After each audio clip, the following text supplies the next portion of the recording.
नमस्कार विद्यार्थी मित्रांनो, स्वागत आहे तुमचं SK MPSC अकॅडमी या आपल्या यूट्यूब चॅनलमध्ये। आज दिनांक 21 सप्टेंबर 2024 वार आहे शनिवार। तुमच्यासाठी घेऊन आलो आहे संपूर्ण वृत्तपत्र विश्लेषण, ज्यामध्ये या ठिकाणी आपण Loksatta newspaper, the Indian express, the Hindu या न्यूजपेपरमध्ये ज्या कोणत्या न्यूज स्पर्धा परीक्षा दृष्टिकोनातून आपल्यासाठी महत्त्वाच्या असतात त्यांना या ठिकाणी आपण डिस्कस करत असतो। जी काही आजची डिस्कशन आहे यामध्ये या ठिकाणी आपण इंडो पॅसिफिक इकॉनॉमिक फ्रेमवर्क, स्वच्छ भारत मिशन, भारत आणि इस्रायल संबंध, भारतीय न्याय व्यवस्था, सिंधू संस्कृती, किमान आधारभूत किंमत, करम tree, national board for wild life या संदर्भात ज्या काही एकूण न्यूज आहेत त्या या सर्व न्यूजना या ठिकाणी आपण MCQ क्वेश्चनच्या माध्यमातून स्टडी करणार आहोत। चला तर जी काही आजची आपली डिस्कशन आहे त्या ठिकाणी आता आपण सुरुवात करूया। मित्रांनो, या ठिकाणी जो काही आजचा आपला पहिला प्रश्न आहे तो आहे इंडो पॅसिफिक इकॉनॉमिक फ्रेमवर्क संदर्भात। सरळ जो काही आपला प्रश्न आहे तो प्रश्न पाहूया। इंडो पॅसिफिक इकॉनॉमिक फ्रेमवर्क च्या संदर्भात खालील विधाने विचारात घ्या, ज्यामध्ये विधान क्रमांक 1, इंडो पॅसिफिक इकॉनॉमिक फ्रेमवर्क सहभागी देशांच्या जागतिक GDP मध्ये 40% हिस्सा आहे। नंबर 2 चे विधान, इंडो पॅसिफिक इकॉनॉमिक फ्रेमवर्क मध्ये मुक्त व्यापार करार सारख्या सर्वसमावेशक विवाद निपटारा प्रक्रियेचा या ठिकाणी अभाव आहे। वरीलपैकी कोणते विधान बरोबर आहे अशा प्रकारचा तुम्हाला या ठिकाणी प्रश्न विचारण्यात आलेला आहे। जे काही विधान आहे त्या विधानाची चर्चा करूया। तर मित्रांनो, या ठिकाणी जो काही इंडियन ओशन आणि जो काही पॅसिफिक ओशन आहे, या इंडियन आणि पॅसिफिक ओशन मध्ये जे काही देश आहेत ते देश या ठिकाणी इंडो पॅसिफिक इकॉनॉमिक फ्रेमवर्कचे सदस्य देश किंवा सहभागी देश असलेले या ठिकाणी आपल्याला दिसतात। या देशांची एकूण GDP मध्ये जर आपण हिस्सा पाहितला तर 40% हिस्सा हा जागतिक GDPच्या या देशांचा हिस्सा आहे। म्हणजे या ठिकाणी विधान क्रमांक 1 आपले या ठिकाणी अगदी बरोबर राहील। विधान क्रमांक 2 मित्रांनो या ठिकाणी अगदी बरोबर आहे। इंडो पॅसिफिक इकॉनॉमिक फ्रेमवर्क मध्ये जो काही मुक्त व्यापार करार आहे त्या मुक्त व्यापार करारामध्ये विवाद निपटारण म्हणजे या ठिकाणी डिस्प्यूट रेझोल्यूशन ची जी काही पद्धती आहे किंवा प्रक्रिया आहे तशा प्रकारची पद्धती किंवा प्रक्रिया मित्रांनो या ठिकाणी इंडो पॅसिफिक इकॉनॉमिक फ्रेमवर्क मध्ये असलेली आपल्याला दिसत नाही। याचा अर्थ नंबर 2 चे विधान आपलं या ठिकाणी अगदी बरोबर राहील। म्हणजे प्रश्न क्रमांक 1 चे योग्य उत्तर राहील पर्याय सी। वरील विधानामध्ये विधान क्रमांक 1 आणि विधान क्रमांक 2 अशी दोन्ही विधाने या ठिकाणी आपली अगदी बरोबर आहेत। पाहूया प्रश्न क्रमांक 2, जो की मित्रांनो या ठिकाणी स्वच्छ भारत मिशन या संदर्भात आहे। सरळ जो काही प्रश्न आहे तो प्रश्न पाहूया। स्वच्छ भारत मिशनच्या संदर्भात खालील विधाने विचारात घ्या, ज्यामध्ये विधान क्रमांक 1, स्वच्छ भारत मिशन मधील स्वच्छग्रही ही संकल्पना महात्मा गांधीच्या मीठ सत्याग्रहापासून प्रेरित आहे। विधान 2, वेस्ट टू वेल्थ उपक्रम हा स्वच्छ भारत मिशनचा एक भाग आहे। विधान 3, स्वच्छ भारत मिशन अंतर्गत स्वच्छता लक्ष्य युनिट म्हणजेच क्लीन टार्गेट युनिट्स व्यक्ती घरगुती स्वच्छतावर लक्ष केंद्रित करते। वरीलपैकी किती विधानं बरोबर आहेत अशा प्रकारच्या मित्रांनो या ठिकाणी तुम्हाला प्रश्न विचारण्यात आलेला आहे। तर मित्रांनो या ठिकाणी जी काही स्वच्छ भारत मिशन मधील स्वच्छगृह ही जी संकल्पना आहे ती महात्मा गांधींचा जो काही चंपारण्य सत्याग्रह आहे त्या चंपारण्य सत्याग्रहापासून घेण्यात आलेली आहे, मिठाच्या सत्याग्रहापासून घेण्यात आलेली नाहीये। म्हणजे त्या ठिकाणी आपलं विधान क्रमांक 1 चुकीचं ठरतं। या ठिकाणी स्वच्छ भारत मिशनचा एक भाग म्हणजे वेस्ट टू वेल्थ, म्हणजे आपल्याकडे जे काही वेस्ट निर्माण होत आहे त्याचं आपल्याला आपल्या संपत्तीमध्ये म्हणजे वेल्थ मध्ये त्याची निर्मिती करायची आहे आणि त्यासाठी त्या ठिकाणी आपल्याला सेग्रिगेशन आणि त्यावर प्रक्रिया करणं गरजेचं आहे। असा एक महत्त्वपूर्ण भाग या ठिकाणी आपल्याला स्वच्छ भारत मिशनचा असलेला दिसतो। अर्थात विधान क्रमांक 2 या ठिकाणी आपलं अगदी बरोबर राहील। या ठिकाणी विधान क्रमांक 3 मित्रांनो पुन्हा आपलं चुकीचं राहील। स्वच्छ भारत मिशनच्या अंतर्गत जे काही स्वच्छता लक्ष्य युनिट आहे या स्वच्छता लक्ष्य युनिटचा जो काही व्यक्ती घरगुती स्वच्छता लक्ष केंद्रित करणे हा नसून तर मित्रांनो या ठिकाणी जे काही असे एरिया आहेत की ज्या ठिकाणी आपण स्वच्छता करू शकत नाही किंवा असे जे घाण एरिया आहे डर्टी स्पॉट आहे त्या स्पॉटला या ठिकाणी लोकेट करणे। फॉर एक्झाम्पल जर ड्रेनेज असेल आणि ड्रेनेज जर ब्लॉक झाला असेल तर त्या ठिकाणी आपण पोहोचू शकत नाही, मग त्या ठिकाणी आपल्याला सोयीस्कर होईल अशा प्रकारची ड्रेनेज सिस्टीम त्या ठिकाणी इस्टॅब्लिश करणं आणि त्याचबरोबर आपल्या देशामध्ये आपल्या भागामध्ये आपल्या शहरामध्ये आपल्या गावामध्ये असे एरिया जे आहेत की ज्या ठिकाणी जास्त प्रमाणात दुर्गंधी होते त्या भागांना लोकेट करणं आणि त्या भागांची स्वच्छता करणं हे महत्त्वपूर्ण कार्य मित्रांनो या ठिकाणी स्वच्छ भारत मिशनच्या अंतर्गत स्वच्छता लक्ष्य युनिटचे एक असलेले आपल्याला दिसते।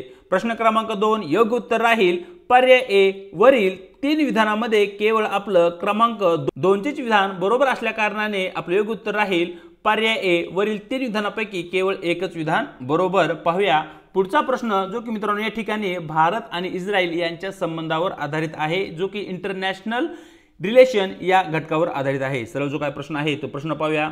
खालील विधाने विचारात घ्या ज्यामध्ये विधान क्रमांक 1 इस्रायलचा एक प्रमुख शस्त्र पुरवठादार म्हणून भारत महत्त्वाची भूमिका बजावतो। नंबर 2 भारत आणि इस्रायल जैव तंत्रज्ञान, माहिती तंत्रज्ञान आणि अवकाश तंत्रज्ञान यासारख्या क्षेत्रामध्ये सहयोग करतात। वरीलपैकी कोणते विधान बरोबर आहे हे या ठिकाणी मित्रांनो आपल्याला प्रश्नामध्ये विचारण्यात आलेला आहे।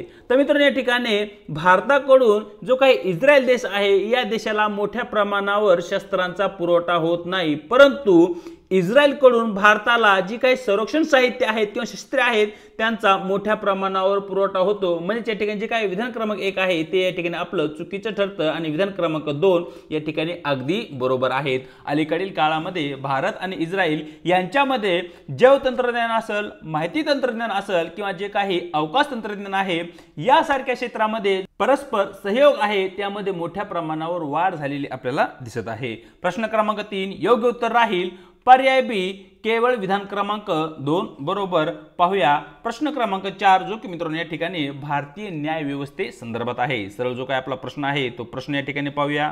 खालील विधाने विचारात घ्या ज्यामध्ये विधान क्रमांक 1 भारतामध्ये श्रेणीबद्ध संरचना असलेली एकच एकात्मिक न्याय व्यवस्था आहे। विधान 2 कनिष्ठ न्यायालयामधील सर्वाधिक दिवाणी खटले प्रलंबित आहेत। नंबर 2 सर्व प्रलंबित प्रकरणांपैकी 50% प्रकरणांमध्ये सरकार हे पक्षकार आहे। वरीलपैकी कोणती विधान बरोबर आहेत अशा प्रकारचे मित्रांनो या ठिकाणी आपल्याला प्रश्न विचारण्यात आलेला आहे। तर मित्रांनो या ठिकाणी जर आपल्या भारताची आपण न्याय व्यवस्था पाहितली तर ती आपल्याला एकात्मिक न्याय व्यवस्था असलेली दिसते। एकात्मिक न्याय व्यवस्था म्हणजे काय तर सर्वात वरी आपल्याला या ठिकाणी सुप्रीम कोर्ट दिसतं, त्यानंतर या ठिकाणी आपल्याला हायकोर्ट येतात आणि त्यानंतर ज्युनियर कोर्ट ज्यांना की या ठिकाणी आपण कनिष्ठ न्यायालय म्हणतो, जे की मित्रांनो या ठिकाणी जिल्हा स्तरावर आपण पाहतो, हायकोर्ट या ठिकाणी आपण राज्य स्तरावर पाहतो आणि केंद्रीय स्तरावर आपल्याला सुप्रीम कोर्ट जे की सुप्रीम आहे ते या ठिकाणी आपल्याला दिसतं। मग अशा प्रकारची एकात्मिक एक न्याय व्यवस्था आपल्या घटनेने आपल्या देशासाठी दिलेली या ठिकाणी आपल्याला दिसते। म्हणजे विधान क्रमांक 1 या ठिकाणी अगदी बरोबर आहे। जे काही आपल्या भारतामधील कनिष्ठ न्यायालय आहे त्या न्यायालयामध्ये सर्वाधिक पेंडिंग केसेसमध्ये दिवाणी खटले नसून ते मित्रांनो या ठिकाणी फौजदारी प्रकारातील जे काही खटले आहेत त्या फौजदारी प्रकारातील खटले या ठिकाणी आपल्याला दिसतात। या ठिकाणी तुम्हाला दिवाणी खटले आणि जे काही फौजदारी खटले आहेत यांच्यामध्ये नेमका डिफरन्स काय आहे याविषयी माहिती असणं आवश्यक आहे। दिवाणी खटले ज्यांना की या ठिकाणी आपण सिव्हिल केसेस असं म्हणतो आणि जे काही फौजदारी खटले आहेत त्यांना या ठिकाणी आपण क्रिमिनल केसेस असे म्हणतो।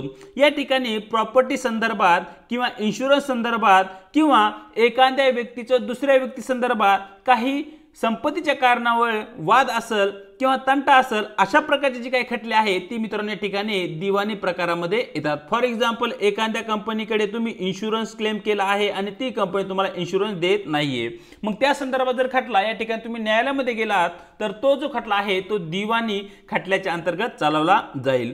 फौजदारी प्रकारातील जे काही खटले आहेत ते मित्रांनो या ठिकाणी जर फॉर एक्झाम्पल या ठिकाणी असं आपण समजूया की तुम्ही एखादा अपराध करतात, फॉर एक्झाम्पल तुम्ही या ठिकाणी पिस्तूल किंवा जी काही गन आहे ती गन स्वतःजवळ विना परवाना वापरत आहात, तो एक फौजदारी प्रकारातील खटला होईल।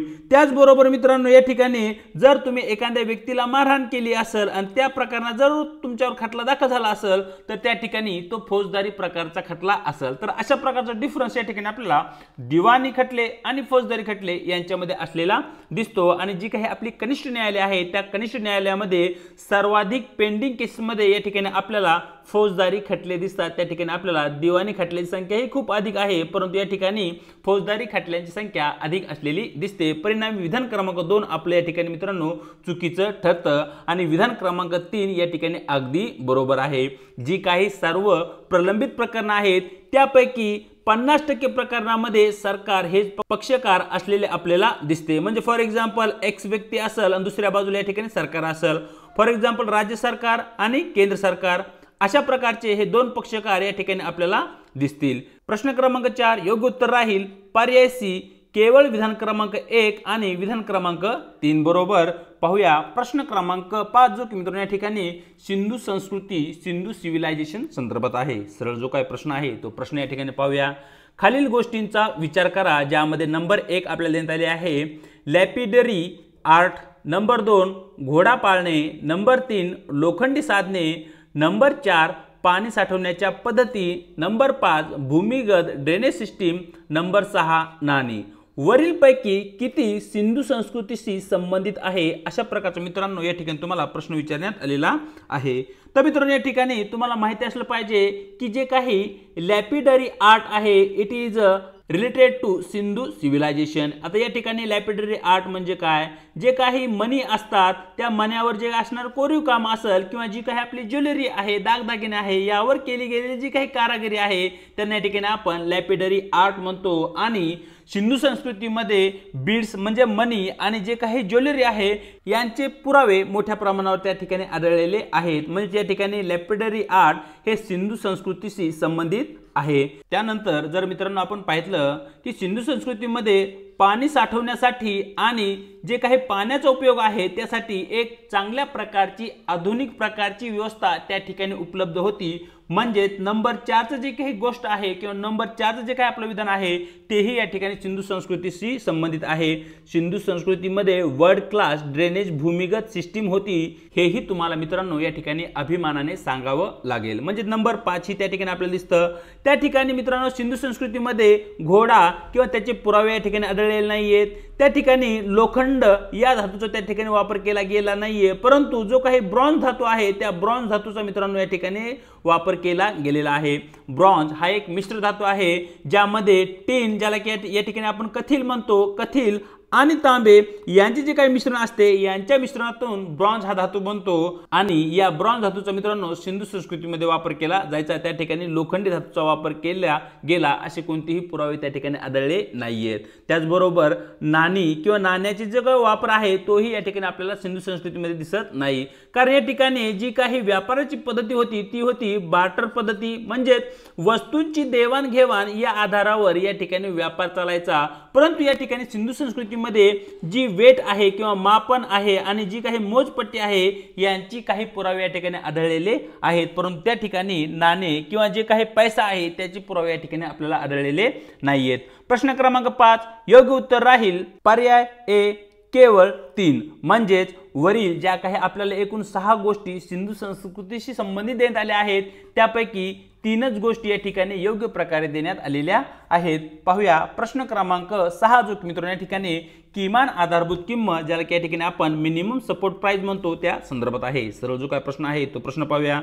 किमान आधारभूत किंमत संदर्भात खालील विधाने विचारात घ्या ज्यामध्ये विधान क्रमांक 1 शेतकऱ्यांना त्यांच्या उत्पादनाची किमान किंमत मिळावी हा उद्देश मिनिमम सपोर्ट प्राइसचा आहे। नंबर 2 उच्च खरेदी खर्चामुळे वित्तीय तूट वाढते। नंबर 3 शेतकऱ्यांपेक्षा खाजगी व्यापाऱ्यांना मिनिमम सपोर्ट प्राइसचा अधिक फायदा झाल्याने बाजारातील विकृती निर्माण होऊ शकते। वरीलपैकी कोणते विधान बरोबर आहे अशा प्रकारचा मित्रांनो या ठिकाणी आपला प्रश्न आहे। सर्वप्रथम मित्रांनो या ठिकाणी आपल्याला माहिती असलं पाहिजे की किमान आधारभूत किंमत म्हणजे काय। फॉर एक्झाम्पल एक्स नावाची एक वस्तू आहे। फॉर एक्झाम्पल आता या ठिकाणी या एक्स नावाच्या वस्तूचं उत्पादन शेतकऱ्यांकडून घेतलं जात आहे। या ठिकाणी जर या एक्स नावाच्या वस्तूचं उत्पादन अधिक झालं तर अशा परिस्थितीमध्ये या एक्स नावाच्या वस्तूची जी काही किंमत आहे ती कमी होऊ शकते, परंतु या ठिकाणी शेतकऱ्यांना एक किमान आधारभूत किंमत दिली जाते। उत्पन्न किती हो या ठिकाणी या वस्तूला एक ठराविक किंमत दिली जाईल। जर या ठिकाणी या वस्तूची किंमत अधिक झाली तर शेतकरी या ठिकाणी बाजारामध्ये ती वस्तू विकू शकताय, परंतु जर या वस्तूची या ठिकाणी किंमत कमी झाली तर शेतकऱ्यांकडून सरकार एका ठराविक निश्चित ठरलेल्या दराप्रमाणे त्या ठिकाणी त्या वस्तूची ते खरेदी करतील। म्हणजे या ठिकाणी मित्रांनो जे काय विधान क्रमांक 1 आहे ते या ठिकाणी अगदी बरोबर आहे। शेतकऱ्यांना त्यांचं जे काय उत्पन्न आहे त्याची एक किमान किंमत भेटावी हा मुख्य उद्देश मित्रांनो या ठिकाणी मिनिमम सपोर्ट प्राइसचा असलेला दिसतो। जर या ठिकाणी मिनिमम सपोर्ट प्राइस वाढवण्यात आला किंवा जो काही उच्च खरेदी खर्च आहे यामध्ये जर वाढ झाली तर या ठिकाणी देशाच्या वित्तीय तुटीमध्येही वाढ होऊ शकते। म्हणजेच विधान 2 अगदी बरोबर आहे आणि विधान क्रमांक 3 मित्रांनो या ठिकाणी आपलं चुकीचं ठरतं। प्रश्न क्रमांक 6 योग्य उत्तर राहील पर्याय सी केवळ विधान 1 आणि विधान 2 बरोबर। पाहूया प्रश्न क्रमांक 7 जो की मित्रांनो या ठिकाणी करम ट्री संदर्भात आहे। सरळ जो काय आपला प्रश्न आहे तो प्रश्न पाहूया। करम ट्री ॲडेना कॉर्डिफोलिया बद्दल खालील विधाने विचारात घ्या। ज्यामध्ये विधान क्रमांक 1 करम वृक्ष ही एक सदाहरित प्रजाती आहे जी जगभरात आढळते। विधान 2 चैतन्य आणि शक्तीचे प्रतीक असणारा करम उत्सव करम वृक्ष महत्त्वाची सांस्कृतिक भूमिका बजावतो। विधान 2 करम वृक्ष मूळ भारतीय उपखंडातील आहे, विशेषतः भारत, नेपाळ आणि बांगलादेशमध्ये आढळतो। वरीलपैकी किती विधानं बरोबर आहेत अशा प्रकारचा मित्रांनो या ठिकाणी आपला प्रश्न आहे। तर मित्रांनो या ठिकाणी करम ही एक सदाहरित प्रजाती नाहीये, करम ही एक पानगळती प्रकारामधील प्रजाती आहे। म्हणजे या ठिकाणी विधान क्रमांक 1 आपलं चुकीचं ठरतं। या ठिकाणी चैतन्य आणि शक्तीचे प्रतीक असणारा जो काही करम उत्सव आहे या करम उत्सवामध्ये करम वृक्ष एक महत्त्वाची सांस्कृतिक भूमिका निभावताना आपल्याला दिसतं। जर तुम्ही पाहितलं जी काही संताला आदिवासी जमात आहे या आदिवासी जमातीमध्ये या करम वृक्षाचं एक सांस्कृतिक महत्त्व असलेलं आपल्याला दिसतं। विधान क्रमांक 2 अगदी बरोबर आहे आणि विधान क्रमांक 3 मित्रांनो या ठिकाणी अगदी बरोबर आहे। करम वृक्ष प्रामुख्याने आपल्याला भारतीय उपखंडामध्ये आढळते आणि भारतीय उपखंडामध्ये विशेषतः भारत, नेपाळ आणि बांगलादेश या 3 देशांमध्ये मोठ्या प्रमाणावर करम वृक्ष आपल्याला आढळून येते। प्रश्न क्रमांक 7 योग्य उत्तर राहील पर्याय बी केवळ 2 विधाने बरोबर। पाहूया आजचा आपला शेवटचा प्रश्न जो की मित्रांनो या ठिकाणी national board for wild life संदर्भात आहे। सरळ जो काय प्रश्न आहे तो प्रश्न पाहूया। Consider the following statement about national board for wild life. Statement 1 it is a statutory board constituted by central government under Biodiversity Act 2002. Statement 2 the committee is headed by Prime Minister and the Minister of Environment, Forest and Climate Change as a Vice Chairman. Statement 3 National Board for Wildlife had to approve all proposals that sought permission for any activity within the wildlife sanctuary. How many of the statement given above are correct? That is our question. तर मित्रांनो या ठिकाणी वरील विधानापैकी किती विधानं बरोबर आहेत ते तुम्हाला या ठिकाणी विचारण्यात आलेलं आहे। या ठिकाणी national board for wild life ही एक स्टॅच्युटरी बोर्ड आहे। म्हणजेच या ठिकाणी एका कायद्याद्वारे या ठिकाणी या बोर्डची निर्मिती करण्यात आलेली आहे आणि तो कायदा कोणता आहे तर तो कायदा आहे मित्रांनो वाईल्ड लाईफ प्रोटेक्शन ॲक्ट 1972। 1972च्या वाईल्ड लाईफ प्रोटेक्शन ॲक्ट नुसार या ठिकाणी national board for wild life ची निर्मिती करण्यात आली आहे। ती या ठिकाणी बायोडायव्हर्सिटी ॲक्ट 2002 नुसार करण्यात आलेली नाहीये। म्हणजे या ठिकाणी आपलं विधान क्रमांक 1 चुकीचं ठरतं। या ठिकाणी जे काही national board for wild life आहे याचे चेअरमॅन म्हणून भारताचे पंतप्रधान या ठिकाणी पद भूषवतात आणि या ठिकाणी जे काही व्हाईस चेअरमॅन आहे ते असतात minister of environment, forest and climate change as a vice chairperson. म्हणजे विधान 2 या ठिकाणी आपलं अगदी बरोबर राहील। या ठिकाणी जे काही वाईल्ड लाईफ सेंच्युरी आहे त्या वाईल्ड लाईफ सेंच्युरीमध्ये जर एखादी ॲक्टिव्हिटी किंवा कार्य करायचं असेल तर त्या ठिकाणी national board for wild life कडून या ठिकाणी अप्रूव्हल असणं आवश्यक आहे। म्हणजेच विधान 3 ही या ठिकाणी मित्रांनो आपलं अगदी बरोबर आहे। वरील 3 विधानापैकी आपली 2 विधानं बरोबर असल्या कारणाने आपलं योग्य उत्तर राहील पर्याय बी ओनली 2 स्टेटमेंट्स आर करेक्ट। तर अशा प्रकारे मित्रांनो दिनांक 21 सप्टेंबरचं जे काही आपलं वृत्तपत्र डिस्कशन आहे ते या ठिकाणी आपण पूर्ण केलं आहे। व्हिडिओ आवडला तर व्हिडिओ लाईक करा आपल्या मित्रांसोबत शेअर करा आणि आपल्या लेक्चर सिरीजविषयी तुम्हाला काय वाटतं हे कमेंट बॉक्समध्ये नक्की कळवा। चॅनलवरती जर नवीन असाल तर चॅनलला अवश्य एकदा सबस्क्राईब करून घ्या आणि त्याचबरोबर व्हिडिओच्या डिस्क्रिप्शन बॉक्समध्ये देण्यात आलेली आपल्या टेलिग्राम चॅनलची जी काही लिंक आहे त्या ठिकाणी तुम्हाला आपले टेलिग्राम चॅनल सुद्धा जॉईन करायचे आहे, ज्याच्या माध्यमातून आपल्या प्रत्येक व्हिडिओच्या लिंक्स त्याचबरोबर स्पर्धा परीक्षेसंदर्भात महत्त्वपूर्ण अपडेट तुम्हाला त्या ठिकाणी भेटून जातील। आज इथेच थांबत आहोत, भेटूया एका नवीन व्हिडिओ सोबत।